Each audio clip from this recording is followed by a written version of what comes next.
ఓం నమ శివాయ. శ్రీ మాత్ర నమః. ఓం శ్రీ సాయిరామ్. అందరికీ నమస్కారం అండి. ఈ రాశి వారికి నవంబర్ 8, 9, 10 తేదీలలో ఒకేసారి 5 పెద్ద అదృష్టాలు అయితే రాబోతున్నాయండి. ఇకపై నక్క తోక తొక్కినట్లే అని చెప్పుకోవచ్చు. కానీ ఇద్దరి స్త్రీల కారణంగా జరిగేది తెలిస్తేనే నిజంగా మీరు షాక్ అయిపోతారు. ఈ యొక్క రాశి వారి కంట ఈ వీడియో పడింది అంటే గనక అదృష్టంగా భావించి మీకు జరిగే నష్టాలు ఏంటి, ఆ స్త్రీలు ఎవరు, మీకు కలిసి వచ్చే ఆ అదృష్టాలు ఏంటి, ఆ అదృష్టాలు తొక్కించుకోవాలి అంటే మీరు ఏం చేయాలి అని పూర్తి వివరాలు అనేటివి ఈ వీడియోలో మీకోసం క్లియర్గా వివరించడం అయితే జరిగింది. కాబట్టి ఈ వీడియోని ఎక్కడ కూడా స్కిప్ చేయకుండా చివరి వరకు చూస్తేనే మీకు పూర్తి వివరాలు అనేటివి తెలుస్తాయి. వీడియోలోకి వెళ్ళే ముందు ఖచ్చితంగా వీడియోకి లైక్ ఇచ్చి అయిపోయింది. దానికంటే ముందు ఇంకా ఈ వీడియోకి అయితే సబ్స్క్రైబ్ చేసుకోవడం అయితే మర్చిపోకండి. ఇప్పుడు ఈ రాశి వారి గురించి తెలుసుకుందాము. గతంలో జరిగింది ఏంటి, గతం నుంచి మనం ఎన్ని విషయాలు నేర్చుకోవాలి, అంతేకాకుండా భవిష్యత్తులో ఏం జరగబోతుంది, అసలు ఆ ఇద్దరు స్త్రీలు ఎవరు, మీకు కలుగుతున్న అదృష్టాలు ఏంటి. ఇప్పుడు మనం ఎంత పని చేస్తున్నా కూడా పని అనేది మనం కష్టపడతాం, అది చేయడానికి దాని నుంచి మనకు రిజల్ట్ రావాలని చెప్పి మాత్రం ఖచ్చితంగా ఈశ్వరుని అనుగ్రహం ఉంటేనే, అంటే కొండంత పని చేసినాక ఘోరంత అదృష్టం ఉంటేనే మనకు దాని ఫలితం వస్తుందండి. లేకపోతే కష్టం శ్రమ అంతా కూడా వేస్ట్ అయిపోతుంది అన్నమాట. కాబట్టి మీరు ఆ విషయాన్ని దృష్టిలో పెట్టుకోండి. ఎందుకంటే ఈ రాశి వారు వీరి గురించి మనం వ్యక్తిగతంగా చెప్పుకోవాలి అంటే చాలా మంచి వారని చెప్పుకోవచ్చు. ఎందుకంటే చిన్న పిల్లల మనస్తత్వం కలిగిన వారు ఈ రాశివారు. చిన్న పిల్లల మనస్తత్వం ఎవరికి ఉంటుంది, ఆ యొక్క పసి పిల్లలకి ఆ యొక్క మనసుని అంటే దైవంతో పోలుస్తారనమాట. అంటే ఆ కళ్ళ కపటం లేకుండా ఎదుటివారితో కొంచెం నవ్వుతా ఎదుటివారితో మాట్లాడారు అంటే కనుక ఎదుటివారితో నవ్వుతూ మాట్లాడేసేయడం, కొంచెం నమ్మినట్టుగా వారు మనకు కనిపించారు అంటే కనుక వారి యొక్క విషయాలు 2-3 చెప్పారంటే కనుక మన విషయాలన్నీ కూడా వారితో చెప్పేసేయడం. అంటే దాని యొక్క లోతులు పాతులు అనేటివి వారికి తక్కువగా అంటే తెలుస్తాయి అన్నమాట ఈ రాశి వారికి. అందుకే వీరిని పసిపిల్లలతో పోల్చాము. ఎందుకు ఈ మాట అనాల్సి వచ్చిందంటే కనుక ఎవరైనా కానీ కాస్తంత స్నేహం చూపించారు అంటే కనుక వారితో అన్ని విషయాలు కూడా చెప్పేస్తుంటారనమాట. వెంటనే ఎదుటి వ్యక్తులను చాలా ఈజీగా చాలా గుడ్డిగా నమ్మిస్తుంటారు. అది ఒకటి వీరు మార్చుకోవాల్సిన విషయం. ఇక రెండవ విషయం ఏంటంటే వీరు ముఖ్యంగా ఎవరినైతే నా వాళ్ళు అని చెప్పి అనుకుంటూ ఉంటారో, ముఖ్యంగా బంధుమిత్రులలోనే వీరికి శత్రువులు ఎక్కువగా ఉంటారు. కానీ మేము శత్రువులమని చెప్పి ఎవరు కూడా అసలు ముఖం మీద వేసుకొని తిరగరు కదండి. వీరే గుర్తించాలి. అది కూడా ఎలా గుర్తించాలి అంటే కనుక మనవారు అనుకున్నప్పుడు మనకు కష్టం వచ్చినా నష్టం వచ్చినా లేదంటే మనకి ఏదైనా సంతోషం వచ్చినా సరే వాళ్ళు సంతోషపడాలి. మనకు కష్టం వస్తే మన వెనక ఉండి మేము ఉన్నాము అని చెప్పి ఒక ధైర్యాన్ని ఒక భరోసాని వాళ్ళు ఇవ్వాలి.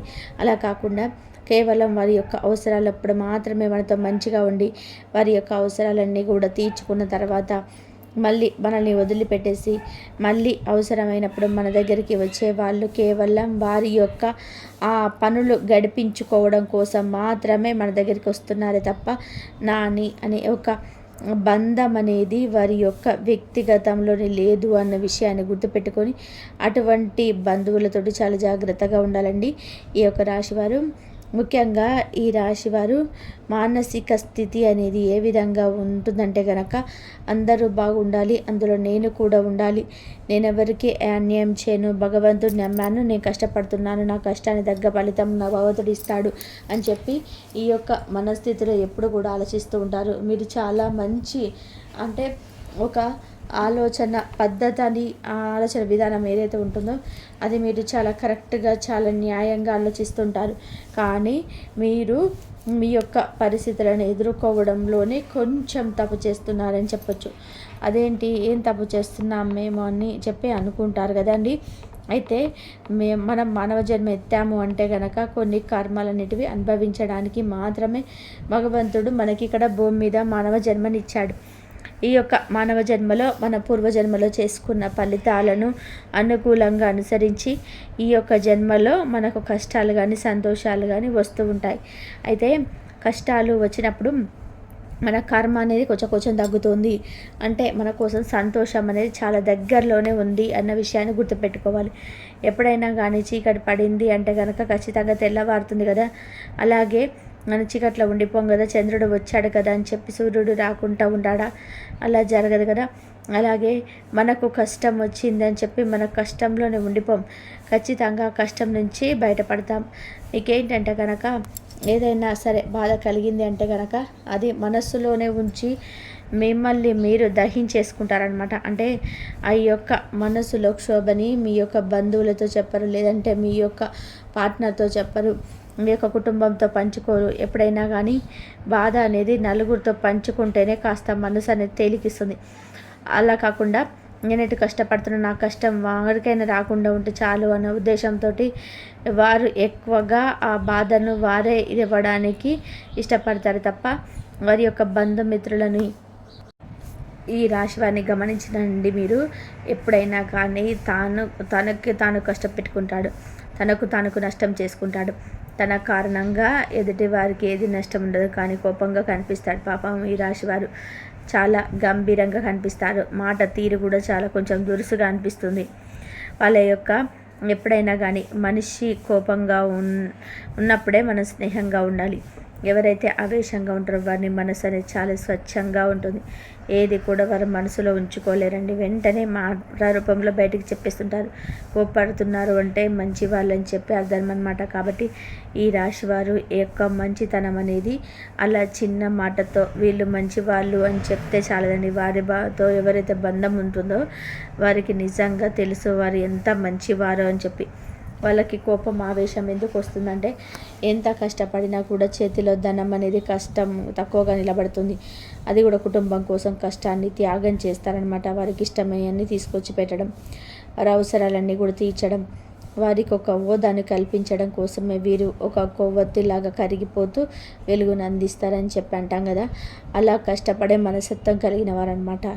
వీరికి తిన్నప్పటి నుంచి కూడా, ఊహ తెలిసినప్పటి నుంచి కూడా ఎన్నో కష్టాలు, ఎన్నో బాధలు, ఎన్నో సమస్యలు ఒక్కొక్కటిగా దాటుకుంటూ ఒక కష్టం దాటారంటే కనుక ఇంకొక కష్టం ఎదురు చూస్తుంది, అది దాటారంటే మరొకటి ఎదురు చూస్తుంటుంది.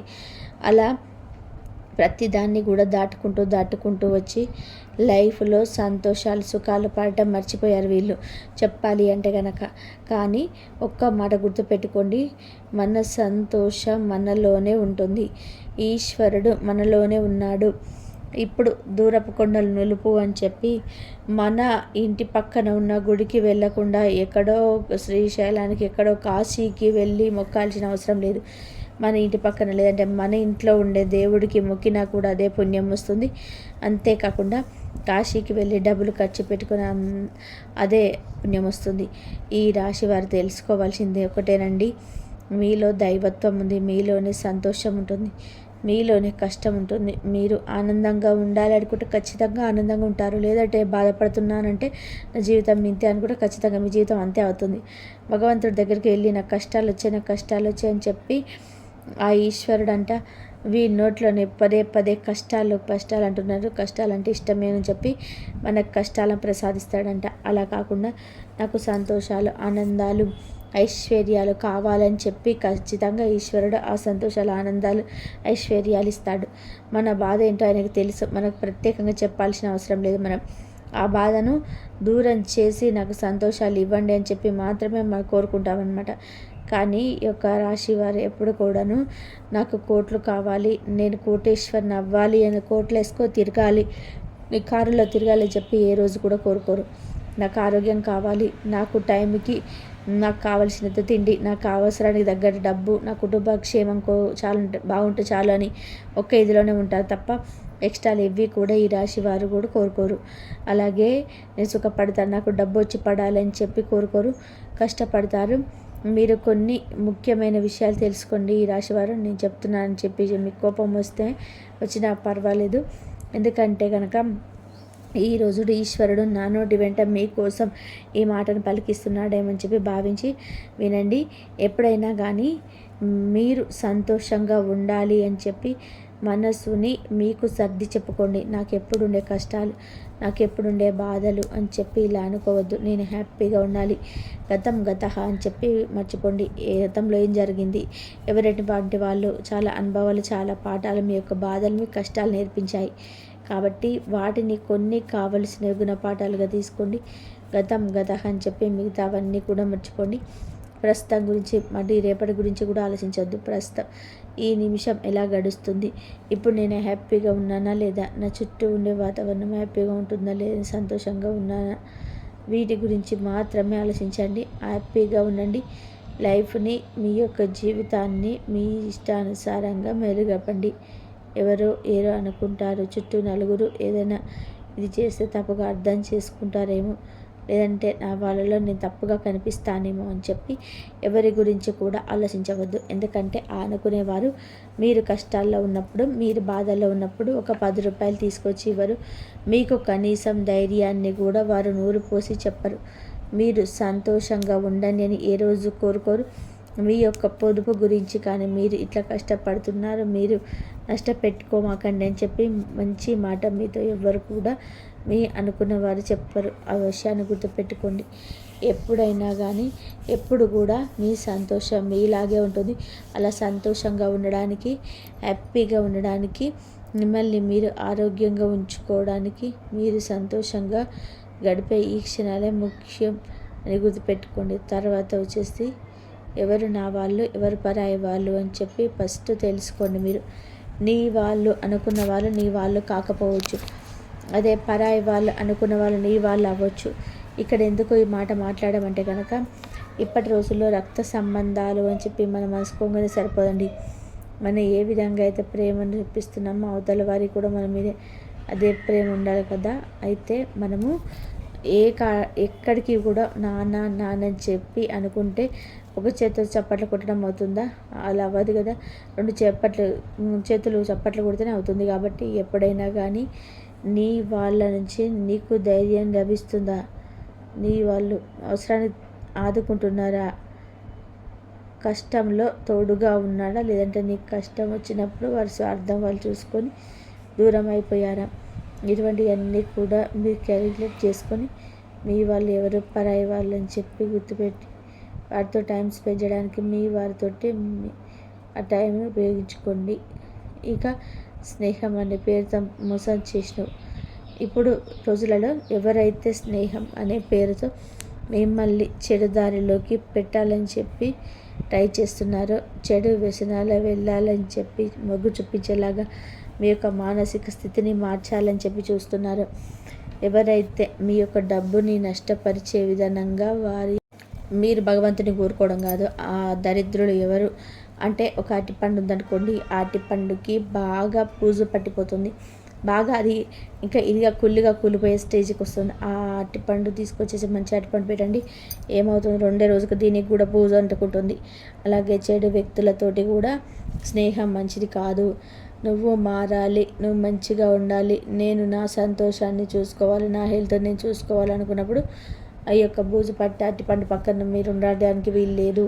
ఖచ్చితంగా మీరు హ్యాపీగా ఒక మంచిగా ఉండే ఒక మంచి స్థానాన్ని, మీరు మంచి ప్రైవసీని వెతుక్కునే ప్రయత్నం చేయండి.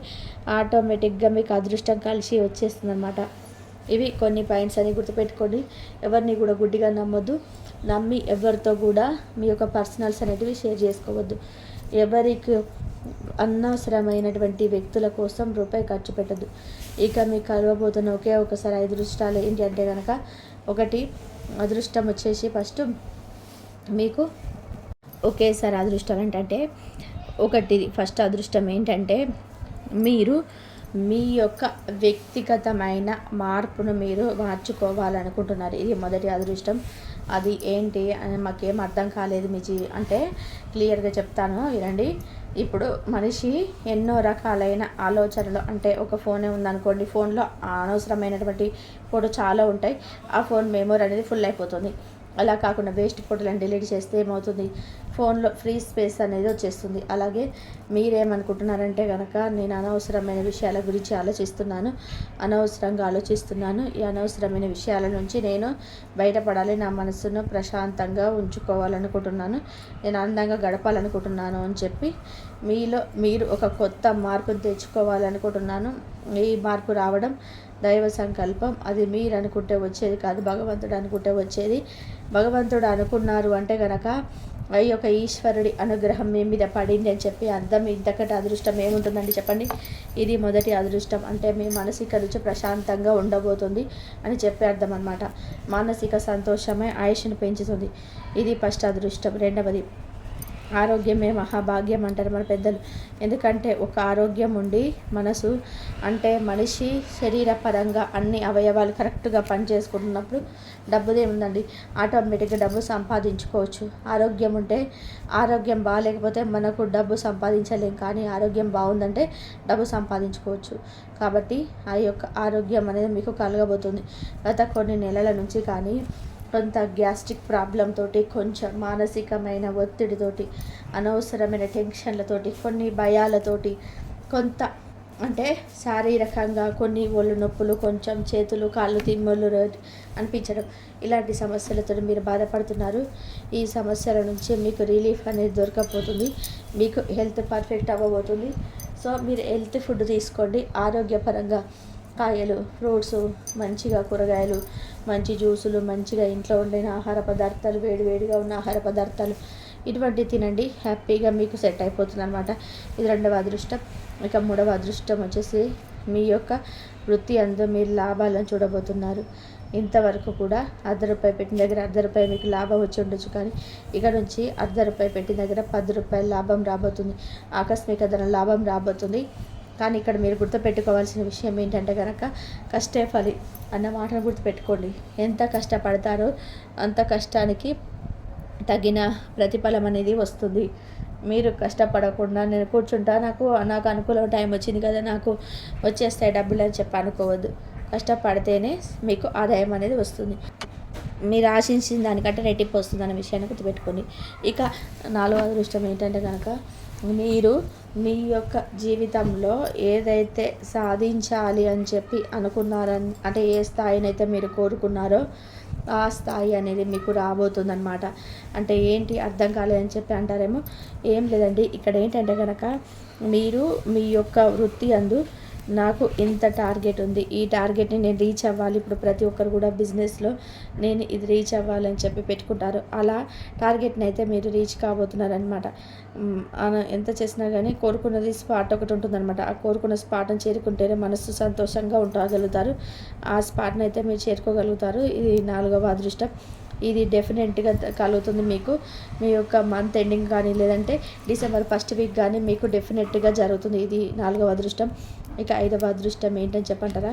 కుటుంబ పరంగా ఒక రకమైన ప్రశాంతకరమైన వాతావరణం. ఇప్పటి వరకు కుటుంబంలో కొన్ని డిస్టర్బెన్స్, ఒకరినొకరిని అర్థం చేసుకోకపోవడం, ఒకరి మధ్య ఒకరు గొడవలు, ఒకరికొకరు కోపం వస్తే మరొకరు రెచ్చిపోవడాలు, ఒకరు రెచ్చగొడితే ఇంకొకరు బాగా ఆవేశంతో ఊగిపోవడాలు, గొడవలు, చికాకులు, ఇబ్బందులు, సమస్యలు.